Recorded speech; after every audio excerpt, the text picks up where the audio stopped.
যিনি এই সংসাররূপ অসত্যকে প্রকৃত অবগত হইয়াছেন, তিনি বেদজ্ঞ। বৈষ্ণবের শুনলে না ভালো, বৈষ্ণব এখন রান্না হচ্ছে, এই সংসার গীতা পাঠ হচ্ছে, দিদা গীতা পড়ছে। আর জীবলোক ইহার কর্ম অনুবন্ধ মূল সকল বিস্তৃত আছে। জীবকুল এই সংসাররূপ বৃক্ষের আকার উপলব্ধি করিতে পারে না। ইহার আদি অন্ত মধ্য ও স্থিতি দুর্বোধ্য।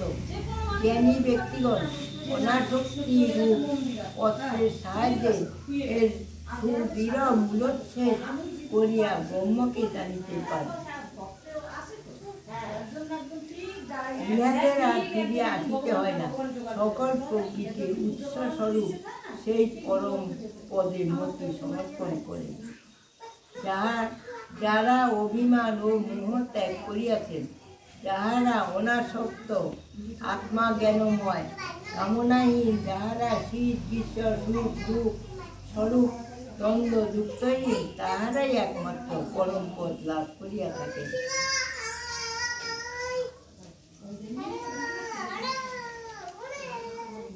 সূর্য চন্দ্র অগ্নি যাহা প্রকাশ করিতে সক্ষম নয়, যেখানে আশ্রয় পাইলে জীব পুনরাগমন করে না, তাহাই আমার পরম ধাম। এই সনাতন জীব জগৎ আমার মাত্র। জীবাত্মা প্রলয় সময়ে মন ও ইন্দ্রিয় সকল জীবাত্মা প্রকৃতিতে স্থিত হইয়া পুনর্বার সংসারে আসিয়া ভোগে লিপ্ত হয়। বায়ু যেমন ফুলের গন্ধ বহন করিয়া অন্য সেই দেহ ত্যাগ করিয়া জ্ঞান ও মনকে বহন করিয়া আবার নতুন দেহান্তরে গমন করে। এই পঞ্চ ইন্দ্রিয় দ্বারা জীবাত্মা মনকে আশ্রয় করিয়া বিষয় ভোগ করিয়া থাকে। দেহান্তর গমনকারী বা দেহ অবস্থিত যুক্ত আত্মাকে বিমূঢ় ব্যক্তিরা দেখিতে পায় না, কিন্তু জ্ঞানীগণ জ্ঞান চক্ষু দ্বারা সবই দেখিতে পান।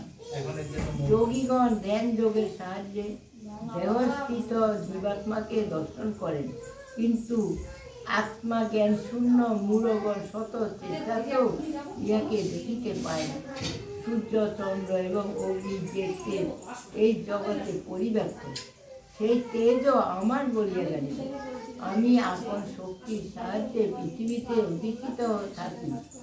অধিষ্ঠিত থাকিয়া ভূত সকলকে ধারণ পূর্বক বিরাজ করিতেছি ও রসময় সমরূপ ঔষধি সকল পরিপূর্ণ করিতেছি।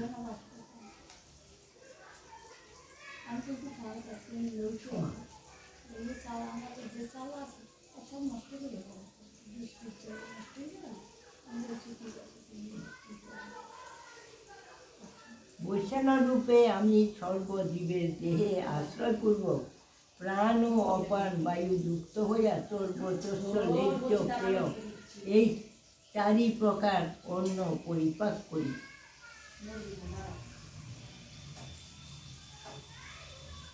সর্বজীবের হৃদয় মাঝে আমি অধিষ্ঠিত। আমার হইতে স্মৃতি জ্ঞান ও বিবেচনা শক্তি জীব সকল লাভ করে। আমি বেদের জ্ঞাতব্য বস্তু, বেদান্ত কর্তা ও একমাত্র বেদজ্ঞ জানি। তিলককে খর অর্থাৎ বিনাশী ও অক্ষর অর্থাৎ অবিনাশী নামে দুইটি পুরুষ বর্তমান। তাহার মধ্যে খর নামক পুরুষ সকল জীবে একীভূত আছেন এবং অক্ষর পুরুষ কূটস্থ এবং নির্বিকারভাবে আছেন। এই খর অক্ষর পুরুষ অপেক্ষা উত্তম পুরুষ হইলেন পরমাত্মা। তিনি নির্বিকার হইয়াও নিয়ন্তা রূপে 3 লোক ধারণ করিয়া আছেন। খর অক্ষর অর্থাৎ নশ্বর ও অবিনশ্বর পুরুষ অপেক্ষা আমি শ্রেষ্ঠ। সেই জন্য বিশ্ব ব্রহ্মাণ্ডে এবং বেদ সকলে আমাকে পুরুষোত্তম বলিয়া থাকে। হে ভারত, মোহমুক্ত চিত্তে যিনি আমাকে পুরুষোত্তম বলিয়া জ্ঞাত হন, সেই সর্বজ্ঞ পুরুষ আমারই ভজনা করে। হে ভারত, তুমি নিষ্পাপ, সে কারণে তোমাকে এই অত্যন্ত গুজ্জ শাস্ত্র কথা বলিলাম।